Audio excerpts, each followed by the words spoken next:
సర్వోన్నతుడును సర్వశక్తిమంతుడును జీవాధిపతి అయిన యేసుక్రీస్తు పరిశుద్ధ నామమున ఈ ఉదయకాల శుభములు మీకు తెలియజేస్తున్నాను. ఇది నా దేవుని యొక్క వాక్య ధ్యానము. జారస్త్రీ ఇల్లు మృత్యువునొద్దకు దారితీయను. సామెతల గ్రంథము 2వ అధ్యాయము 18వ వచనం. అవును ప్రియులారా, జారస్త్రీ ఉండేటువంటి ఇంటి ఛాయలకు వెళ్ళాడు అంటే అర్థం ఏంటంటే మృత్యువు వద్దకు వెళ్ళాడు అనేటువంటి అర్థాన్ని మనం అర్థం చేసుకోవచ్చు. సంసోను యొక్క జీవితాన్ని మనం గమనించినప్పుడు సంసోను అతడు పుట్టక మునిపే ఇశ్రాయేలు జనాంగాన్ని విమోచించడానికి ఏర్పాటు చేయబడినటువంటి వాడు.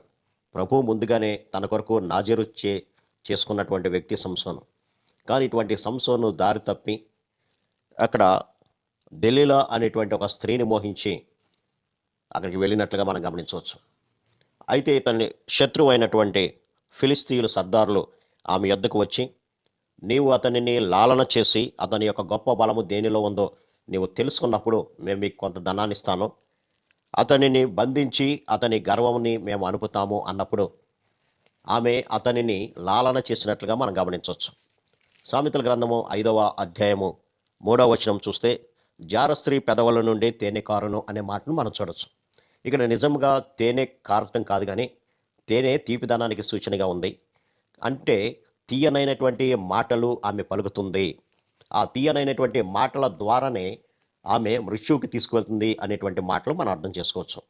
కాబట్టి ఇక్కడ వారు అడిగినప్పుడు ఈమె అంటున్నటువంటి మాట ఏంటంటే, నీ మహాబలము దేనిలో ఉన్నదో, నిన్ను దేని చేత కట్టి బాధించబడచ్చో నాకు దయచేసి తెలుపమని సంసోనుతో అడిగినప్పుడు, సంసోను ఒక 3 సార్లు అబద్ధాలు చెప్పి అక్కడ ఫిలిస్తీన్లు వస్తున్నారు అనగానే అక్కడి నుంచి తన యొక్క మహాబలంతో అతడు ఆ కట్టివేయబడినటువంటి వాటిని తెంచుకొని వెళ్ళినట్లుగా మనం చూడవచ్చు. అయితే ఆమె లాలనకరమైనటువంటి మాటలు అంటూ ఆమె చెప్తున్నటువంటి మాటలు ఏంటంటే, నా యందు నీకు ఇష్టము లేనప్పుడు నేను నిన్ను ప్రేమించుచున్నానని నీవెందుకు చెప్పుచున్నావు? ఇదివరకు ముమ్మారు నన్ను ఎగతాళి చేసి నీ గొప్ప బలము దేనిలో ఉన్నదో నాకు తెలుపకపోతేవి అని అతనితో అనెను. ఆమె అనుదినము మాటల చేత అతనిని బాధించి తొందర పెట్టుచున్నందువలన అతడు ప్రాణము విసిగి చావుగోరెను. ఎంత గొప్ప మాటలు ఇక్కడ ఉన్నాయో చూడొచ్చు మనం. కాబట్టి ఆమె యొక్క నోటి నుండి తేనె కారుతుంది అని అంటున్నాడు. లాలనకరమైనటువంటి మాటలు. ఇక్కడ అంటున్నటువంటి మాట, నీవు నన్ను ఎందుకు ప్రేమించుచున్నావు? నాకు ఇష్టము లేనప్పుడు నీవు నన్ను ప్రేమించుచున్నావని నీవెందుకు చెప్పుచున్నావు అని లాలనకరమైనటువంటి మాటలు ఆమె పలికి, నీవు నన్ను ముమ్మారు ఎగతాళి చేసి నీ గొప్ప బలము దేనిలో ఉందో నాకు తెలకపోతివని అతనితో అనెను. అనుదినము ఆమె మాటల చేత అతనిని బాధించి తొందరపెట్టినట్లుగా మనం చూడవచ్చు. దానిని తట్టుకోలేనటువంటి విసుగు చెందినటువంటి సంసోను తన యొక్క బలము దేనిలో దాగి ఉన్నదో ఆమెకు తెలియచెప్పడం, ఇతడు పండుకున్నప్పుడు ఆ యొక్క క్షౌరము చేసేటువంటి వారిని పిలిచి తన యొక్క తల వెంట్రుకలను కత్తిరించడం, ఆయనలో ఉన్నటువంటి బలమంతా కూడా పోవడం అనేది మనం చూస్తున్నాం పిల్లలు. అతనిలో ఉన్న బలము తొలగిపోయాను. ఆమె సంసోను, ఫిలిస్తీన్లు నీ మీద పడుచున్నారని అనగా అతడు నిద్ర మేల్కొని ఎప్పటి ఇల్లు నేను బయలుదేరి వెడజెమ్ముకుందని అనుకునేను. అయితే యెహోవా తనను ఎడబాసినని అతనికి తెలియలేదు. అప్పుడు ఫిలిస్తీన్లు అతని పట్టుకొని అతని కన్నులను ఓడదీసి గాజాకు అతన్ని తీసుకొని వచ్చి ఇత్తడి సంఖ్యల చేత అతన్ని బంధించిరి. అతడు బందీకారంలో తిరగలి విసురువాడు వాడయ్యను. తీసుకువచ్చి అందరూ హేళన చేసేటువంటి విధంగా అతన్ని బంధించడం జరిగింది.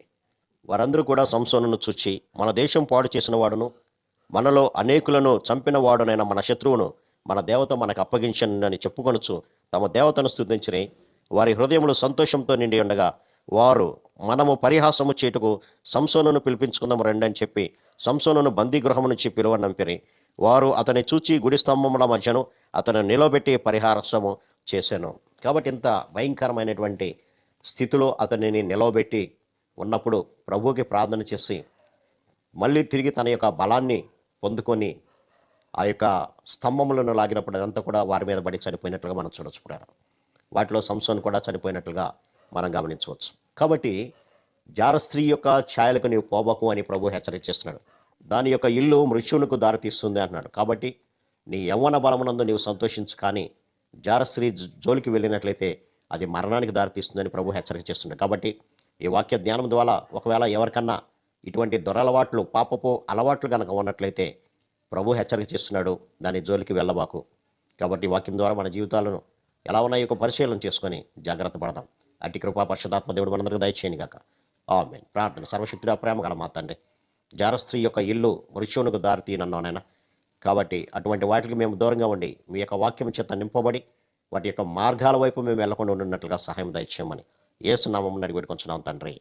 ఆమేన్. God bless you.